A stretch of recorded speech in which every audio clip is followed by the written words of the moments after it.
Selamat datang ke Strategi Penghasilan Media. Media pengajaran merupakan komponen penting dalam proses pengajaran dan pembelajaran kerana ia berfungsi sebagai perantara antara guru, pelajar dan juga isi pelajaran. Dalam era digital masa kini, penghasilan media bukan sekadar menyampaikan maklumat tetapi juga melibatkan strategi berasaskan teori pembelajaran, reka bentuk instruksional dan kemahiran teknikal bagi memastikan keberkesanan PDP. Kita akan membincangkan tentang teori pembelajaran yang digunakan untuk menghasilkan media. Teori yang pertama adalah teori kognitif, yang mana teori ini menyatakan pelajar mempunyai dua saluran pemprosesan maklumat, iaitu visual dan auditory, di mana pembelajaran bermakna berlaku apabila media menyokong saluran ini secara optimal.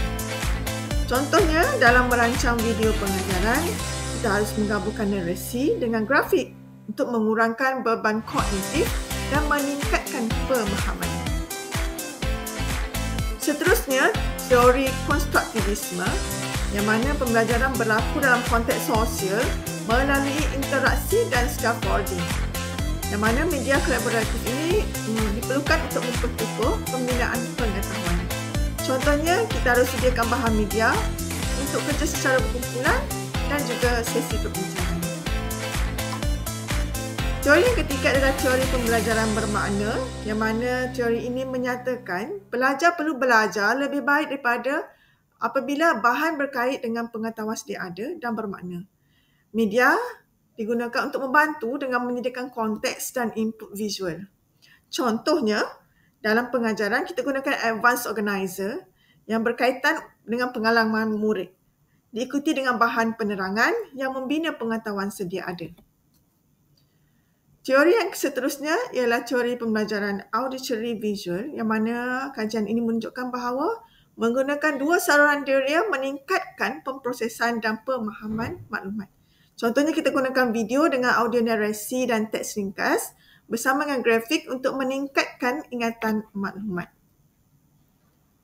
Baik, kita akan tengok pula reka bentuk instruksional, yang mana kita akan menggunakan contohnya model ADDIE untuk membina bahan pembelajaran media. ADDIE bermaksud analisis, yang mana kita perlu mengenal pasti masalah pembelajaran, keperluan pelajar dan juga objektif. Seterusnya, design untuk menentukan strategi pembelajaran, bentuk media, yang mana contohnya video, interaktif dan juga grafik. Langkah yang ketiga ialah development, yang mana kita harus menghasilkan media menggunakan alat digital yang sesuai. Yang keempat, implementation, yang mana kita menggunakan media dalam PDP yang sebenar. Dan yang terakhir, evaluation, kita harus melakukan penilaian sama ada bahan ataupun media yang kita gunakan adalah berkesan. Model seterusnya dalam reka bentuk instruksional adalah model Azure, yang mana model ini sangat terkenal. Langkah yang pertama adalah analyze learners. Kita harus menjalankan analisis ke atas latar belakang pelajar. Langkah yang kedua adalah menyatakan objektif, yang mana kita harus merumuskan objektif dan kita boleh menggunakan formula SMART. Langkah yang ketiga adalah select methods, media dan materials, yang mana kita harus memilih pendekatan dan media yang bersesuaian. Langkah yang keempat ialah utilize media dan materials, yang mana kita harus menggunakan media secara optimum semasa PDP. Langkah yang kelima, require learner participant, yang mana dalam langkah ini kita harus menggalakkan penglibatan aktif pelajar. Langkah yang keenam, evaluate dan revise, yang mana dalam langkah ini kita perlu menilai keberkesanan media ataupun bahan yang kita telah bina. Dan kita harus melakukan penambahbaikan. Tujuan penghasilan media terbagi kepada beberapa aspek, iaitu untuk meningkatkan kefahaman pelajar, yang mana media membantu pelajar memahami konsep abstrak melalui elemen visual, audio dan interaktif. Seterusnya, menarik perhatian dan meningkatkan motivasi, yang mana reka bentuk media yang menarik dapat meningkatkan minat pelajar untuk terlibat aktif dalam pembelajaran. Seterusnya, untuk meningkatkan interaksi dan kolaborasi, yang mana dalam pembinaan bahan media yang interaktif seperti papan digital, kuis dalam talian dan aplikasi pembelajaran dapat memupuk komunikasi dua hala antara guru dan juga pelajar.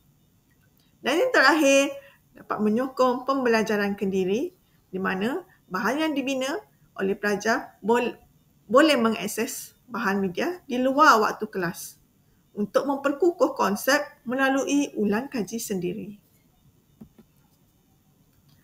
Baik, ini adalah beberapa sifat media yang menentukan keberkesanan dalam membantu proses PDP.